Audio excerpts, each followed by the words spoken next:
Welcome to First Dates and Soulmates, the romance podcast that is here to remind you that love bites and sometimes it leaves fang marks. I am your co-host, Nikki McKnight. And I'm Meg Casebolt. And Meg, we are kicking off a month of October scares and screams and sexy times with things that go bump in the night. Today, we are starting with the vampire. Fancy, bitey vampires and their role in romance. I feel like I need to be wearing a cloak like Gary Oldman in Dracula, like that big red thing and a Dracula. I feel like that's the vibe I need to be bringing to the show today. Alas, I wore my bloodiest red lipstick, but I did not get out the collared, no cape. I think I have a velvet cape in my closet if you want me to go get it. I would just wear it. And I can show it off. I would just wear it every day. That would be me. My best friend got married in December, and so her wedding colors were like vivid red, and then we all wore black dresses, but they were sleeveless. And so her mom made us all matching capes that are black velvet on the outside and then red underneath, like red lining. They're gorgeous, but I don't know, like I don't wear it very often because like who wears a cape? I should wear my cape. This is my October resolution. I would wear it to the bus stop. I would wear it to school pickup. I would wear it to swimming lessons because I'm extra. Okay, Meg, we're talking about vampires. When it comes to romance, what's your vampire vibe? Are you a fangy lover? Do you not indulge in this particular archetype? This is not my favorite of the paranormal archetypes. I think it's a little, I'm going to say a little cold, which is sort of the point. Yeah. Right. But even in those series where it's like, oh, there are all of these different paranormal creatures and there are the shifters and there are the ghosts and there are the angels and there are the vampires. Usually vampires are lower on my list, even within the same series by the same author. I would rather read like a nice cuddly little werewolf who I can curl up with. Versus, vampires they're icy, they're distant. That's not really the hero vibe that I'm interested in. Plus the blood thing, I don't know, it's kind of gross. Yeah, there's fluids. And we all know how I feel about fluids. But like some fluids are better than other fluids. I don't know. There are certain vampires that I have come around to their vampirism for specific character reasons or world building reasons where, it's like, oh, I don't want to drink blood, so I do this instead. Or I only drink blood consensually. But the entire, vampire bad guy is not my favorite of the myths that we can play with. So, I mean, it's not, I'm not anti-vampire. It's just not one that I actively seek out. This is vampire discrimination. If we were in True Blood, you'd be the ones with the crosses trying to burn them and poisoning their blood supply. What I find very fun with this particular, I'll say, character archetype is that the vampire mythology itself can be whatever the fuck you want it to be. Yes. Right? It's so different. Can they see the reflection? Can they not? Do they need to drink blood daily? Older ones only have to drink it every 6 months. Do they have magical powers like mind control? Can they turn into bats? What about garlic and crosses? What about sunlight? And this can honestly change in every single vampire story that you read. And that's when it becomes sometimes funny. For an author to have to go through some type of exposition to be like, okay, my vamp is not like this vamp. My vamp is like this vamp. And also they sparkle like diamonds. Weirdest decision ever, Stephenie Meyer, Twilight. And they can go in the sun. They just glitter like diamonds. And I love how in the subsequent Twilight films, they gave up that special effect real quick because it looked dumb as fuck. It looked so stupid. They really did. But there's all these different parts of the mythology that they can manipulate and come up with new ways to do it. And then within the world itself, you have like, are vampires out? Or are they secretive behind the scenes and only people in the know? No. There are so many different ways to play with this, thus leading to many, many books, many, many points of view on vampires. So my goal with today, as I was thinking, we're kind of trying to plan out October. We're like, we want to do spooky, weird shit. I was like, okay, cool. There's a couple books we can talk about. There's a couple movies we can talk about. But I was like, what is an enduring romantic figure? And I was like, it's the vampire. I think it's a vamp. So then I started down this deep dive rabbit hole. Or what are the different types of vampire archetypes, especially for us millennials who are Anne Rice, Interview with the Vampire, Buffy the Vampire Slayer, Twilight, Vampire Diaries type of people. Oh my God. And then True Blood. Totally forgot. I mentioned that earlier. We got options, girl. We got options. There's a vampire for every flavor. Or I should say, there's a vampire for every type, not just O negative. But you know, I'm O negative. I am a universal donor. So as am I. Like particularly. I think, are we really? Yeah. O negative. That is very unusual. Mm-hmm. That both of us would be the same blood type. That is not the most common. If we were both O positive, I'd feel differently about it. Oh my God, are we related? No. We might be. Back in time. Let's not procreate together. Okay. I agree to this. Thank you. Let's keep it clean. Keep it cool. Beautiful. All right. So Meg, I've put together a menu, a tasting menu, as it were. The jokes keep coming. Of the different types of vampire, I'm going to call them archetypes, the different type of vampiric figures that show up in romance. Now, before I get into the type specifically, when I say vampire and romance, who do you think of? Like, who comes to mind? Probably Angel from Buffy the Vampire Slayer. Yeah, because you watched Buffy. You were a Buffy fan. We watched Buffy, yeah. Yeah. Not Spike. Just curious. Yeah, Spike, Angel. Yeah, those kind of guys in long coats with always at night, and their weird faces that get squishy.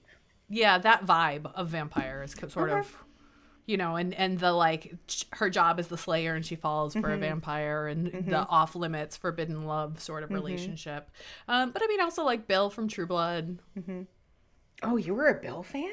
No, I'm just thinking, you asked me, what do I think of? Okay, I was just like, I think I've only ever seen one episode. I started to read the book. I was like, I am not interested in this story even a little bit. So I put it down. I will say, I found the books boring and the show went downhill very quickly. It started off great. You had Alexander Skarsgård in leather pants. What else do you need? A plot and better writers, clearly. But Alexander Skarsgård in leather. It was delightful. Okay, so the first vampire archetype, I think, is one of the classics.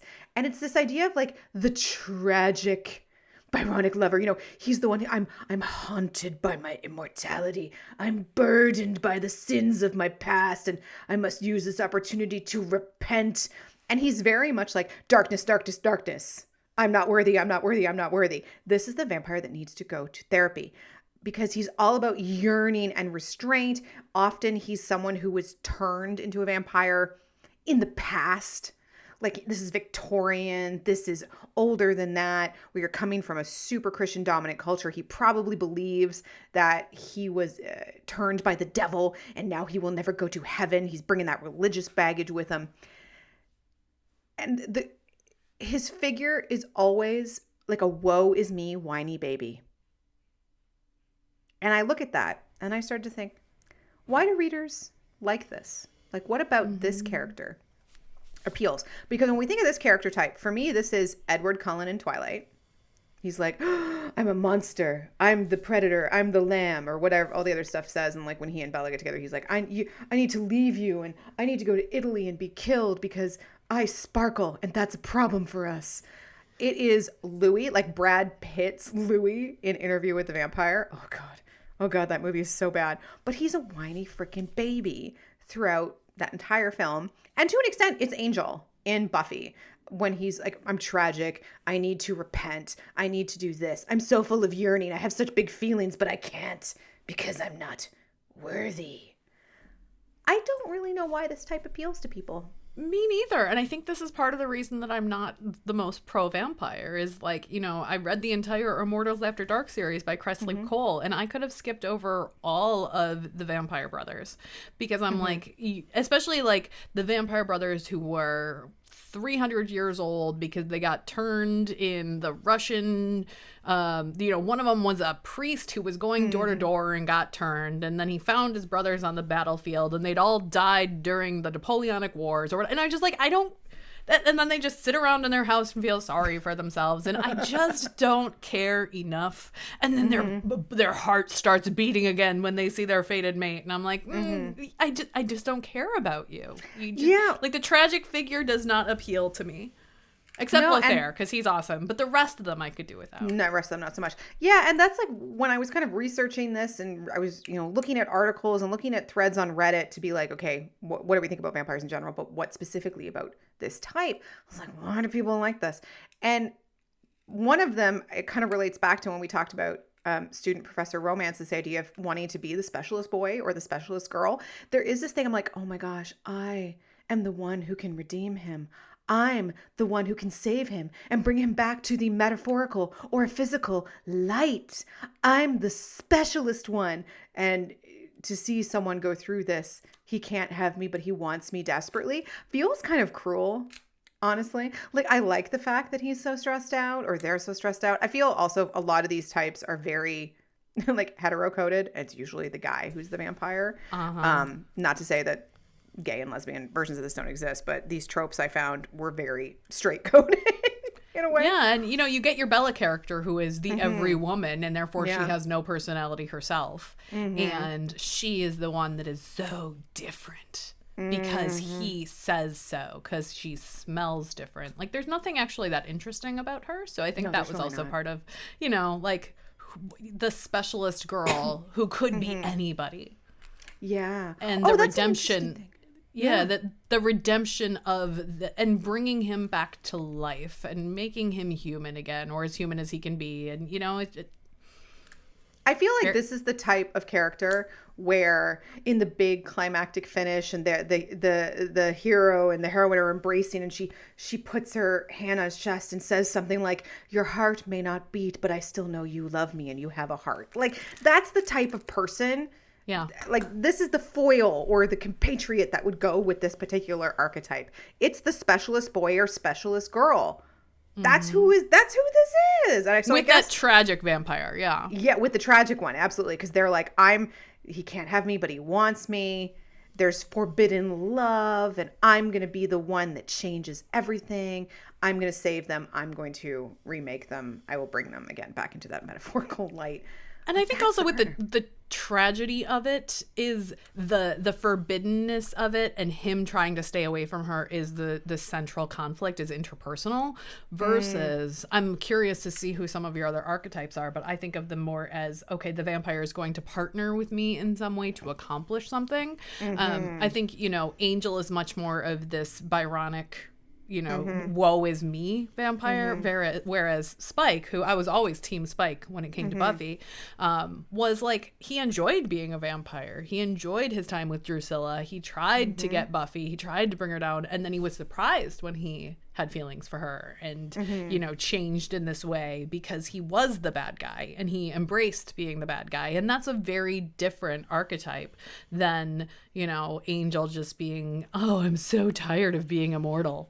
I'm not worthy. So sorry. Yeah. And then with Angel specifically, like the joke I love to hear people make is that the one true moment of happiness loses him his soul, and it's when he comes inside Buffy and he's like, they have sex, and all of a sudden like, I've lost my soul through my penis. Thus starts the next season's drama. Like, I mean, what's more Joss Whedon than that? Oh my God. Oh, dear HR. Gross. All right. Let's talk about the next one, because you kind of alluded to this previously. So the next type is what I will refer to as the sensual predator. This is like, what's driving them? It's like hunger, desire, it's dominance, unapologetically, a little bit of a superiority complex. Like, I'm a superior species. Humans are beneath me. I'm old, I'm powerful. This is when we're looking at, I'm going to say, Gary Oldman's version of Dracula. This is Damon in the Vampire Diaries, especially in the early seasons. This is Lestat, like Tom Cruise's Lestat in Interview with a Vampire. And to an extent, it's also Queen of the Damned. That's Lestat as well, isn't it? Stuart Townsend plays Lestat, I think, in that one as well. Yes, I think it is. I don't know that one.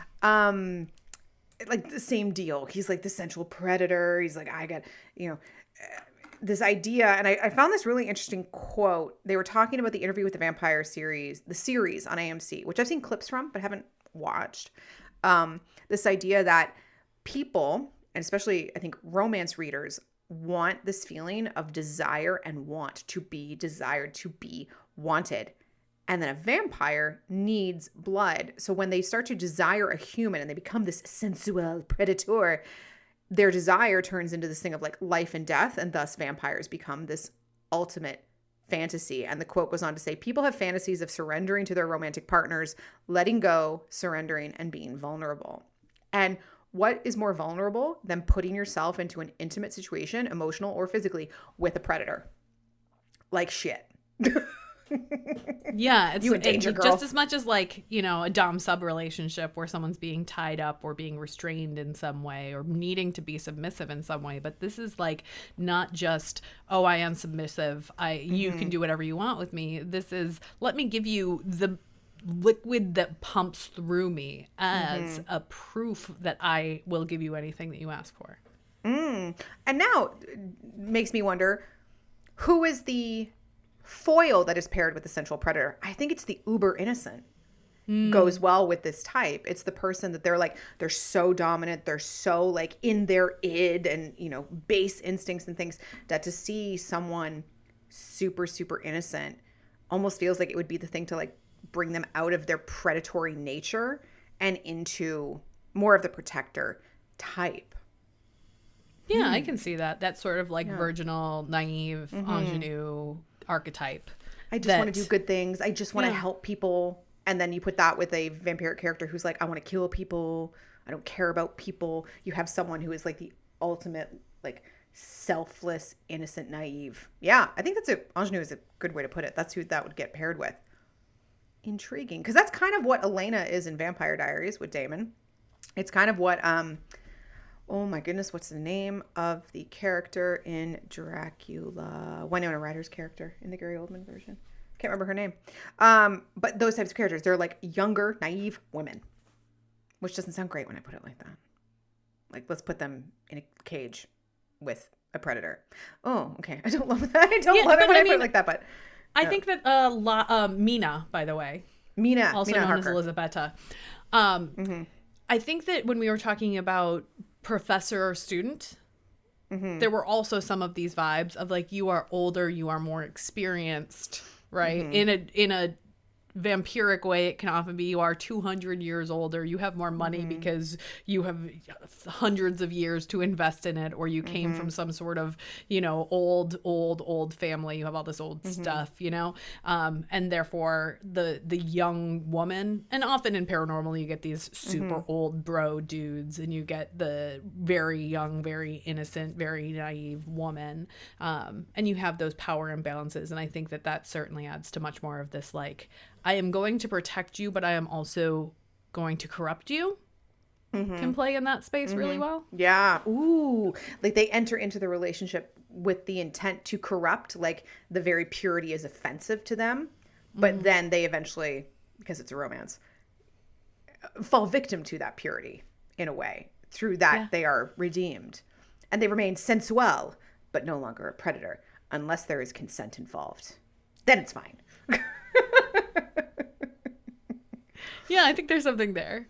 Yeah. Okay. This is intriguing. I'm thinking a lot of this out loud because I hadn't really thought about like who the character pairing would be until we started talking. But now I'm fascinated by this as we get into the other types. Okay. Yeah. And when you said that, I started to think a little bit about Matthew from, what's the Witches? Oh, the All Souls series. Yes. Discovery of Witches, Deborah Harkness. Discovery of Witches. I don't think that she's quite in this naive space, but it is very much that imbalance of she is, you know, he is from that older family and she is coming into it from much more of like a chaotic witch space. So maybe there's another archetype that works better for him. Because he does have a little bit of the tragic piece, but he's also like, he's an academic. He's going to take care of her. So he doesn't quite fit into this one.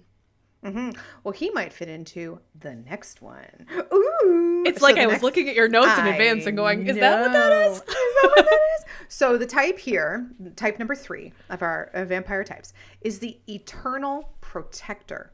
So yes, this is where they're using their immortality as a way to serve, as a way to protect, as a way to fight back against the darkness, because only they can survive it and make sure it stops. They see love as a reason to fight back and they want to protect those around them, both from other bad things, but also from themselves. So they're kind of, as a protector, they're still maintaining a little bit of distance, not as much as the tragic Byronic figure, but still a little bit.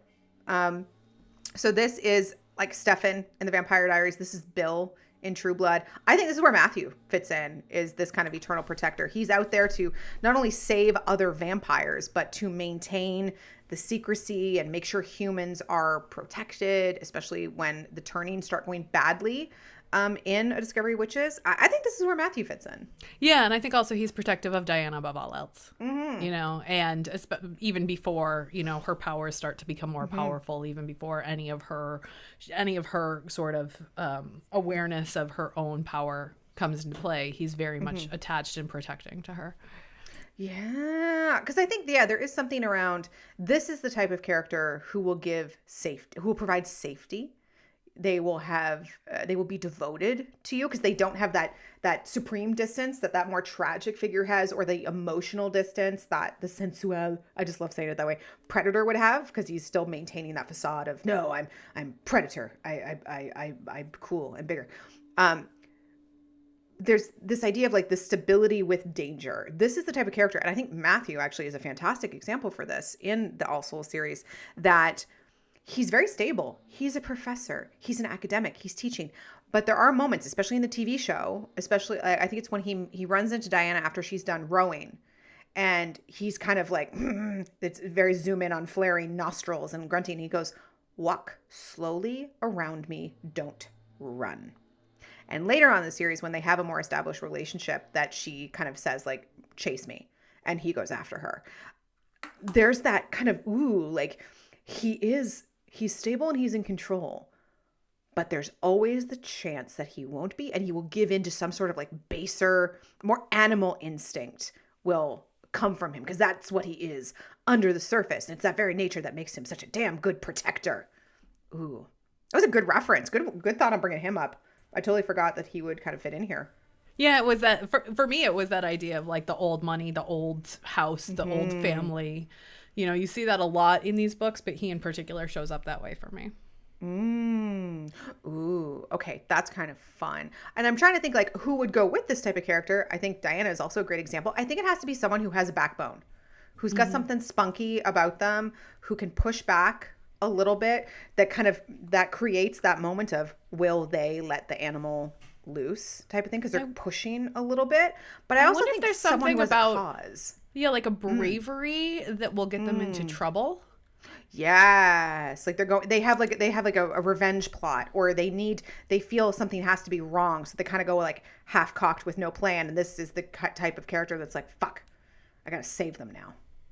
Right. Ooh, and not that I love that, you know, the women characters often have to be saved because they make bad decisions. But there is something here about the character that gets paired with a protector has to have a reason to be protected. And I definitely want that character to be making proactive decisions as a protagonist, as opposed to, oh, I just keep getting kidnapped. Oh God. Yeah. That's I think the type of character that would go, oh my goodness, I went into a dark alley. Oh shucks, I've just been kidnapped again. This is like your princess is in another castle. Oh. Yeah. I'm like, who would they go with? I feel like they would go more with the tragic Byronic type of figure. Yeah, maybe this next one on the list, though. Ooh, good segue. So the final archetype I came up with is this idea of the monster who has a heart. So what kind of differs them from a protector is that they don't see themselves as a good thing. They are typically an outcast. They're damaged in some way, emotionally, physically.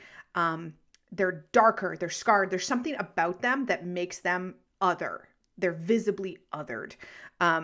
Maybe, you know, sometimes we see this in vampires where it's like they are the assassin for their group, like, so that, you know, immediately kind of puts them at a more dangerous level than the rest of them. They're looking for redemption, looking for belonging. But unlike the tragic figure that is like, woe is me, I'm in the dark, this is the one that's like, no, I put myself here through my actions. There's something wrong with me, or I have done bad things. I don't deserve it. So this for me is kind of Spike. I know I have a lot of problems with how Spike and Buffy's relationship, like when he essentially assaulted her. I don't love that. Where that went, that was hard. But for me, this is also Eric from True Blood. Alexander Skarsgård in leather pants. Alexander Skarsgård. Kind of that deal too. He starts off as kind of a sensual predator and a monster. I think he falls more into the monster category just from what he's doing behind the scenes to other humans. Definitely makes him fall into this monstrous category. And then we find out he does have a heart. He has Godric and he has squishy feelings for Sookie, even though Sookie's a freaking idiot. And if you've read Black Dagger Brotherhood, and there's now a TV show for Black Dagger Brotherhood on Passionflix, I think. This is like Zadist, you know? There's something damaged that even among his own kind, he is too dangerous, he's too bad, he's too beneath, he's irredeemable thing. So this is definitely where you're going to get the only you can see the real me. It's this idea of there's danger, but he can be so soft with me, but so violent with others. There's redemption arcs aplenty with this particular archetype.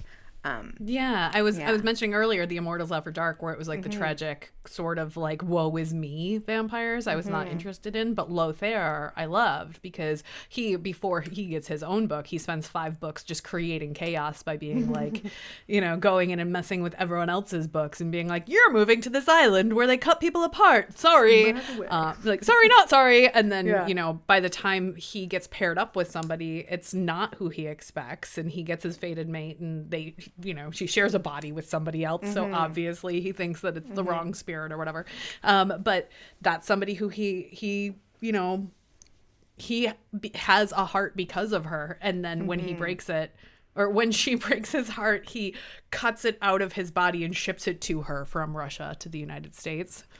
And then she cuts off her middle finger and ships it back to him because she's like, fuck you. So that's the kind of person that I love for a vampire, is the monster with a heart who is then has to redeem himself somehow, but he has such a troubled past that you're like, oh, he's acting out because, you know, he's a vampire. Yeah, and that's also maybe one of my favorite monsters with a heart.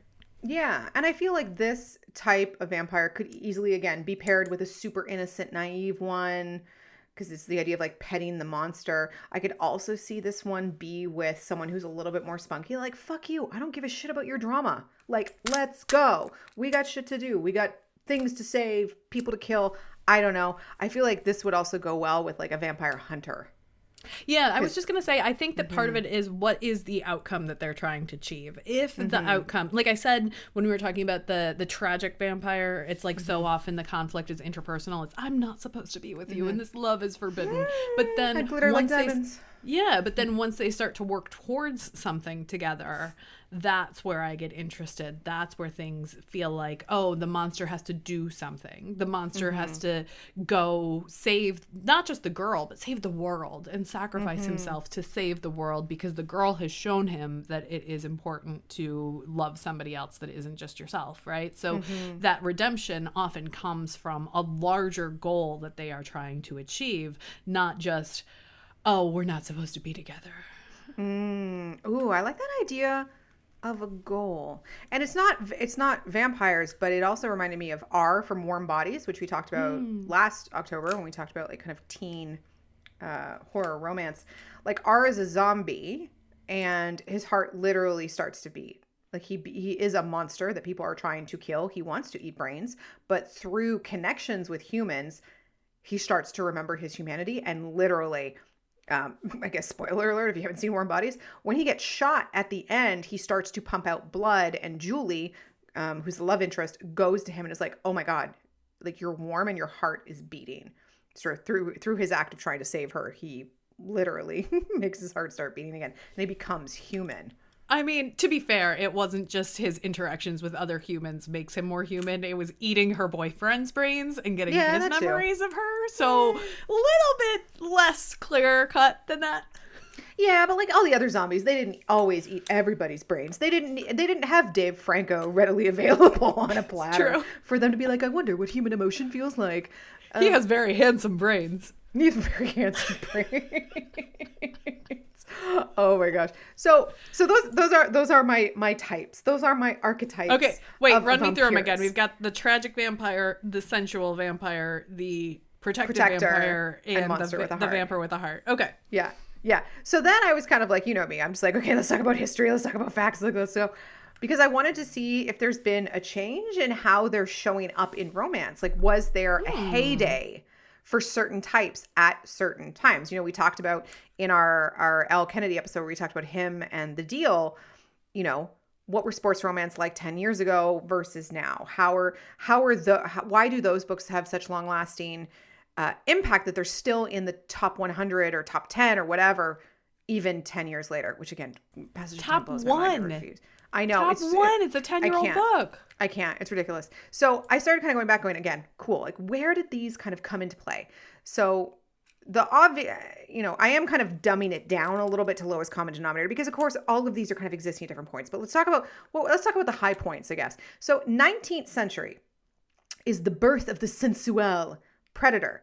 We got Victorian repression, sex is dangerous, contact where you can see someone's ankles or clavicles is absolutely scandalous. And this is when Dracula comes out. So 1897 is one of the original Dracula publications. And that's like foreigners, disease, seduction, moral corruption. So the concept of vampirism is maybe not sexy, but it's definitely predatory. And I don't know too much about this. Are you familiar with Carmilla? Which is apparently a work from the 1870s that was like very queer coded. I didn't go too deep down that rabbit hole, but apparently that was like one of the first instances of like vampires being this sensual predator in such a way that it was so, it's not subversive, but it's like, oh my God, they might be gay. Gayness. And when the church was like, no, thou shalt not be gay. They're like, we do what we want because we vampires. Like, so early vampires were about this concept of like danger and temptation. And if you give in, you are ruined publicly, socially, spiritually, religiously.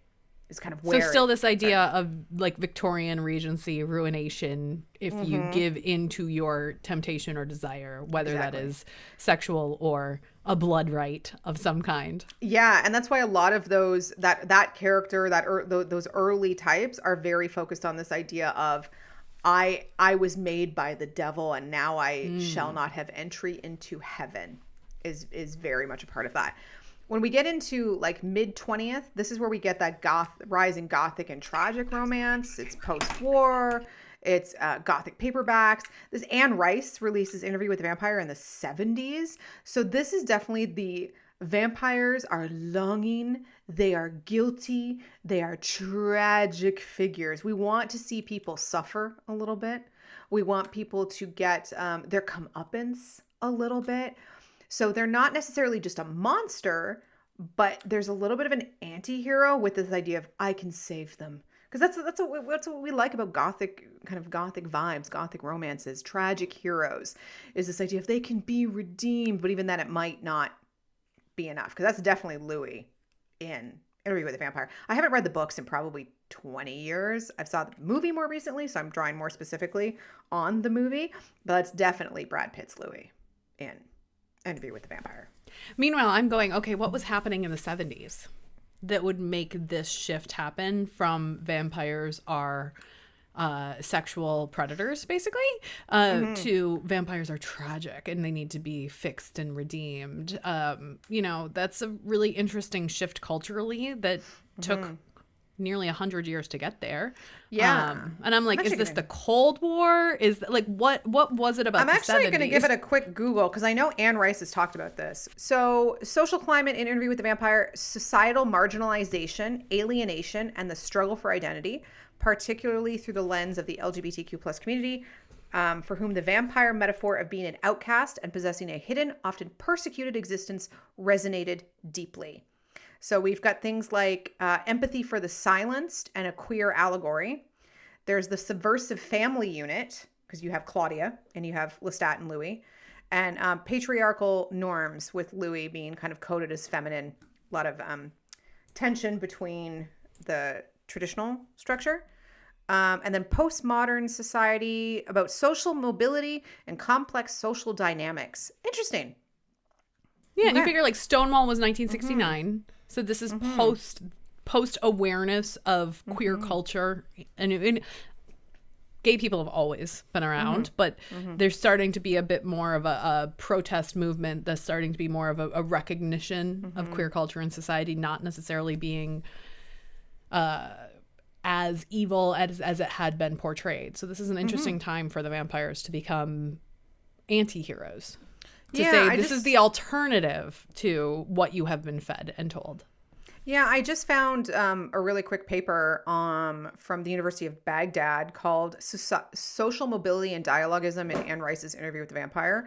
So it is kind of talking about cultural materialism, social mobility, and how vampire communities form, kind of mirroring postmodern society. Because that makes sense too, because when you have like the Circus of Vampires, I think it's called, at the end of the film, again, I'm referencing the film, which is when Antonio Banderas shows up, and they have like that whole community of vampires, and then drama, sensual Antonio Banderas. Very nice.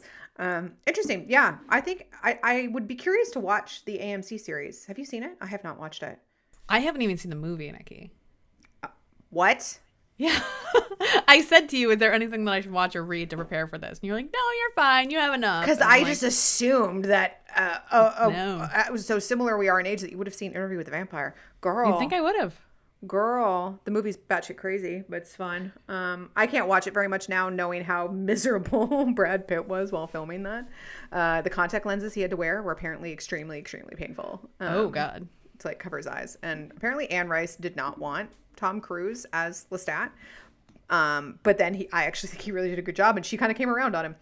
Yeah, it was Kirsten Dunst's breakout role as Claudia. Like, it's one of the roles that made her the most famous. Girl. Okay. It's fine. If you put it on the list, I will read it for the podcast or watch it for the podcast. But we already chose our movie for this month, so maybe next year. Maybe next year we'll do Interview with the Vampire. Put it on the list. Okay. Back to my journey through. We tiptoe. I love this so much. With the vampires. We're now in the 1990s and the 2000s. This is true millennial CW core vampire. This is like very much where the Protector's coming in. We got Buffy coming out in 97. We got Twilight in 2005. I think that's the movie date. Vampire Diaries, the TV show, 2009. The whole immortality being reframed as devotion, and vampire-human relationships becoming aspirational, not just dangerous. Because look at Buffy in love with Angel. We look at Bella and Edward, like, I want to be with him. I just met him, and I know he's the one for me. I'm sorry, Jacob, so much hotter, so normal, great family. He doesn't sparkle in the fucking sunshine. Anyway, he doesn't climb the trees for her. Oh my God, get on my back, spider monkey. No, it's fine. But this is definitely when, yeah, they were protector, but they were also hot. Very, very hot. Like, the focus was on, look how hot they are. Because vampires are hot, they are sexy, they are cool. When did the first Underworld movie come out? Came out in 2003, so that fits too. Celine, Kate Beckinsale's Celine, super sexy, all in PVC latex, like cool outfits, and she's a badass. And she's protecting Michael as a character. So very much like vampires are crazy, sexy, cool. And they wear a lot of leather, I feel like, is this vibe.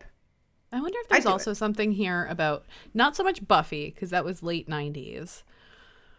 But I feel like there was a shift in pop culture to include both more kind of mythical monster figures like vampires and also more superheroes after like 9/11 and the economic crash. Where it's like especially 9/11, you know, America, where many of these films are taking place or being produced or being financed, is under attack. And we want to figure out a way in pop culture to say, oh, we're safe now because superheroes.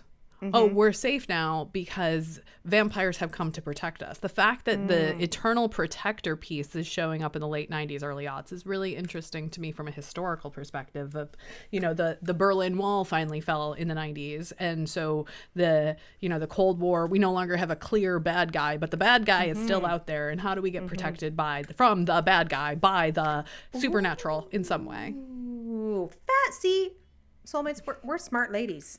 We know things. We read and we know things. I've minored in history, and it shows. Okay. And then that brings us now to 2010s to present. This is definitely the rise of the monster with a heart archetype. Because the vibe is we got monster romance, we got queer romance, we got subversive weird shit happening. When I was doing this research, I was like, Lily Mayne, never before would I have thought that I am reading romance novels involving non-human appendages, but here we are. So we see this like TikTok monster smut was a term that came on a lot through my research. So this is, we want characters who are scarred, they're grotesque, they're yearning for love. And this is readers embracing darker, weirder, kinkier shit because it's now way more widely available. Vampires as a symbol of radical acceptance was something that started to pop up a lot. That, well, if we can accept a vampire, then gay people are totally normal, right? Like it's this idea that the different or the other is not dangerous to us. It is, we can respect it, we can love it, we can be safe around it. So this, and probably also some sort of like interracial coding is happening at this point for sure. too. Yeah. Yeah. And then like poly monster mashups, anything seen as non-traditional or quote unquote normal, I feel like is thriving in this particular universe. Because you drink blood and you murder people and you can't go out in the sunlight, but you love me and that's really cool of you. Like, I get it. Don't we all just want to, have somebody who could just go totally batshit crazy for us, but then like pats us on the head and makes us a grilled cheese sandwich? I think also there's something really interesting here about the shift from, the 90s aughts protector who is gorgeous. Edward Cullen is supposed to be the most gorgeous person on the planet, right? Like we have these perfect figures. And then we completely turn it on its head and say, no, they're monsters and I love them anyway. And they deserve to be loved and they're scarred and they're ugly and they speak in raspier voices. And it's not these prototypical, archetypical vampires. They are much more, monster smut is across the board, any sort of monsters, aliens, any shape that they want to take. But I also think that this goes along with the rise of Kindle Unlimited, which was 2014 is when KU was launched. And honestly, that's probably one of the reasons that these books that we talked about last week of The Deal and Him were probably early adopters of that platform. If they came out in 2015, maybe they were early on. I haven't looked that up, but I'd be curious to see that. But this idea of now that indie authors can produce without being gatekept by agents and publishers, they can write these imperfect heroes who aren't just imperfect but gorgeous, and then they have broken hearts. They're the broken hero, but they're also rich and wealthy, and they're an aristocrat, but they had a bad childhood, right? These are straight up monsters, but they are totally redeemable, and they are coded as being othered, but they're actually the better version of anything. So you just brought up Lily Mayne, and I think about Wynn. He's the first one, right? He's the first Soul one. Eater. By far my favorite. Favorite out of all of them. We should read that. Honestly, And let's talk about that offline. But he is terrifying, and he is has a heart of gold, especially for Danny in particular. But he's misunderstood because he's going out and trying to prevent this parasite from taking over the planet, but all people see is that he's killing the people who the parasites are living in. Yeah. Right. And he has this scary voice and he has a scary face, but he's actually doing this public service, but he doesn't feel the need to explain to people what he's doing. And that monster with a heart is so much more prevalent in modern romance, whether it's, somebody who is scarred or some sort of imperfection that can still be loved and still be deserving of love, even if they're misunderstood. Ooh, I like that. Boom, vampires.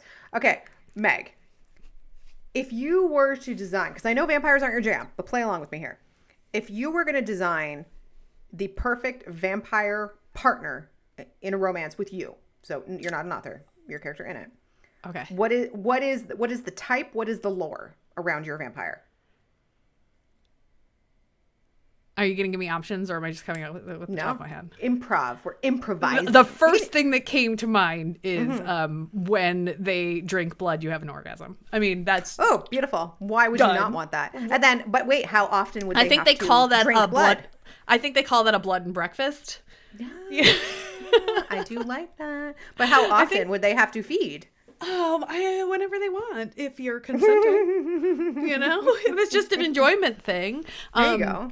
I think it was Heather Guerra wrote one that is like, a blood bank situation where you could like hire somebody to come to your house and therefore be safe and be tested and all of those things, which I really loved. And that was, not everyone has an orgasm when they are fed from, but this particular character does, and it ends up being very sexy times. So yeah, if I had to choose, it would come with an orgasm. I love that. Great choice. What are the other, super speed probably would be fun. That'd be fun. Super strength, great. Why not? Yeah. Like if you're gonna power up your partner, you may as well take all the best parts and none of the bad parts. I love that for you. Good job. What about you? Who's your vampire archetype as a character? I definitely love the Eternal Protector monster with a heart one, but I kind of want to fuck with a sensual predator, but not be the naive one, but be the ball busting one, to just be like, you sir, sit the fuck down. Because I like it when they almost like become a deer in the headlights when faced with a strong character. So I definitely like that vibe. I love, they can go out in the sun and they don't fucking sparkle like diamonds. They have some type of power. Maybe it's like mesmerize. Maybe it's a little bit of mind control. I love that. It's very AJ Sherwood's Fated Mates and Where to Find Them series has that vibe to it. And in that series as well, vampires don't have to feed. The older they are, the less they have to feed. And it also depends on your generation. So if you're a generation 1, then that means you were made from the original vampire. And the more you go down in generations, I think in that book they mentioned like, we're up to generation 26. They have like no powers at all, maybe beyond just like a little bit of strength.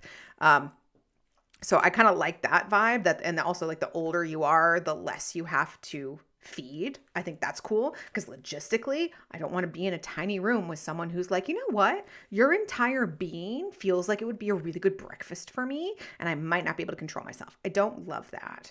But I do love this idea of like having one over on a character that thinks they are the shit, and to just be like, no. It's almost like when you boop a tiger on the nose. That's the vibe I like to have. I think that's the perfect metaphor for any of your relationships, really. Beautiful. Boop a tiger on the nose and be like, you're cute. And they're like, excuse me? You're just so fluffy and adorable. What the fuck are you on about? That's my vibe. That's my vampire vibe. I love it. I love this. There you go. Meg, what would you say you ship the most about vampire romances? I think it's the protection. I think it's that, like, maybe there's a little bit of a fated mate-ness to it, is like, you are the one for me and no one will touch you, and like all the red flags for like a real life character, but you can suspend your disbelief in it and just be like, no, this is his job, this is now his new goal in life, is and I bet that's also part of this like rise of the eternal protector during the economic downturn, is that feeling of like, oh, like very similar to Christian Grey and the billionaire trope rising at the same time, is this person is not just financially going to take care of me, but they will make sure that nothing bad happens to me. Like that's sexy. What about you, Nikki? What do you ship the most about vampires? Now that I've said it, I think it's the booping the tiger on a nose. Like there's something about that, because that the character archetype by its very nature is strong and in control and is higher up in, like, I'll call it the food chain than a normal person. But when you gain the ability to boop a fucking tiger on the nose, you're at the top of this food chain by proxy. And there's something I really like about that. I like the tension I think that creates. But then you also have the option to like give up that place on the food chain for the sexy times. But then you boop them again and you're like, bitch, I own you. This is fun to me. Ooh, I like this vibe. Now I just have this beautiful thing of like somebody like booping Alexander Skarsgård as Eric Northman on the nose and being like, sit down. And he's like, okay, leather pants wearing Alexander Skarsgård. People, I don't know if you haven't seen True Blood. The show is not great, but just look for a YouTube supercut of Alexander Skarsgård as Eric Northman. Huh! My friend Jen is living with me right now. She just watched Succession And I'd never watched it, but I was kind of watching it as she was watching it. Oh, when Alexander Skarsgård showed up, I was like, I wish you were in leather pants, but you're not, but you're here. And I suppose that's enough. That should just be all in all the contracts henceforth. There you go. That's why in Murderbot it was so great when he lost his visor and you got to see his beautiful face because it's Alexander Skarsgård. It's so good. You got a little crush on your tiger. I do. Boop. Your tiger booping. Oh, tiger booping. Beautiful. All right. Well, now let us move into the final question of what we are shipping this week. Meg, what are we shipping? What are we loving? What do we want to share with our soulmates today? I had a totally different ship prepared, and then we started talking about my favorite vampire book for just a quick minute, and so I will throw that in here, which is Hot Blooded by Heather Guerra. It is about a blood donor relationship where Tessa is looking to make some additional money, and so she goes to Amos's house in order to have a perfectly set up, like almost like a dating healthcare relationship, like a dating matching service, but with blood types situation. And then she gets there and he has the biggest cinnamon roll ever. So he's not this like tragic vampire in the dark waiting for the sun to go down. No, he's just like a really freaking nice guy who needs to drink sometimes. And they have this lovely relationship. He's the kindest vampire ever. And it was just such a relief to read a vampire who wasn't tortured. So Aww. If you're like me and you're like, I am interested in vampires, but I don't want to deal with all the like, maudlin, woe is me bullshit, check out Hot Blooded by Heather Guerra. Beautiful. Nikki, what are you shipping this week? For me, it is Casual Felonies by Kelly Fox. I think I brought up a couple weeks ago. It might have been when we were talking to Eden that Kelly Fox, she has the Wrecked and the Wrecked Guardian series, and the Wildlings is about their kids. So now their kids are grown up and going on their own adventures. So it's like, what happens? What could potentially happen when the children of serial killers, serial murderers, and assassins grow up? What a premise. It's hilarious. There you go. So literally the log line for this book is, at what point does casually stalking your hot barber become a felony? It's very fun. So That's a good question.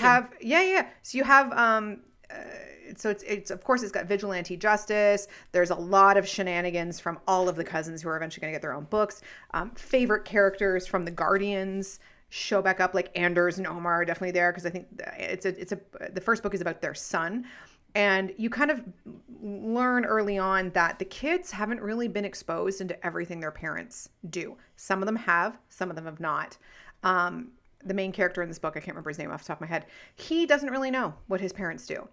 But he really likes his barber and thinks he's super hot. What he does not know is his barber is a vigilante himself and kind of knows who his parents are. So he's like, I'm not going to hook up with this guy, even though I really like him, because I know his dads are fucking batshit crazy, and that would be very dangerous for me. So then, again, the son, I don't remember his name, starts like stalking the barber, and Omar's and Anders, from the Rex series and the Guardian series, are kind of like, oh, he's so bad at stalking. We were really hoping he'd be better at this. And then even the barber character's like, he's really bad at this. Like, he keeps leading him to different places, and he's like, I'm in a coffee shop. I can clearly see him. Like, did he think a baseball cap and a pair of glasses were going to help disguise him? Like, he's really bad at this, to the point where the dads go to the barber and is like, look, can you just let him stalk you for a little bit? We think it would really boost his confidence. And then, of course, lots of shenanigans happen. It's very, very fun. I really like Kelly Fox's morally gray characters, and it's always good to see the Bash family come back in because they're fucking batshit crazy, but so fun. They are monsters with hearts of gold because you're like, yeah, they serially unalive people all the time, but they're so fun. I would love to go to one of their famous margarita pool party. I love a good morally gray family like that. Yeah, it's a lot of fun. So Casual Felonies, Kelly Fox, it's on Kindle Unlimited. Amazing. And that is it for our inaugural episode here in October about the vampires. and their role as romantic figures. And the most impactful thing you can do for us today, head on over to your podcast provider of choice, principally Apple Podcasts and Spotify. Leave us a rating, a review. Be sure to subscribe. It helps other people find us. And if you do have a little bit of cash money that you want to throw our way, you can head on to our TeePublic store, linked in the show notes, and check out some of our merch, t-shirts, stickers, hats, mugs, tote bags. They are glorious and they are funny, and you too can own Tingles in the Groiny Bits. And if you've got a little bit of money, you could subscribe to the show on Substack. $7 a month helps support Meg and me and all the work and time and effort we put into the show. And we would love you forever, forever. Eternal protector. I will always be there until you tell me not to, because consent is great. And that is it for us this week. Coming up next week, we are going back to the 90s. And we are talking about practical magic, because I too want a man with 2 different colored eyes who can flip pancakes, and his favorite shape is a star. We'll see you next week. Bye.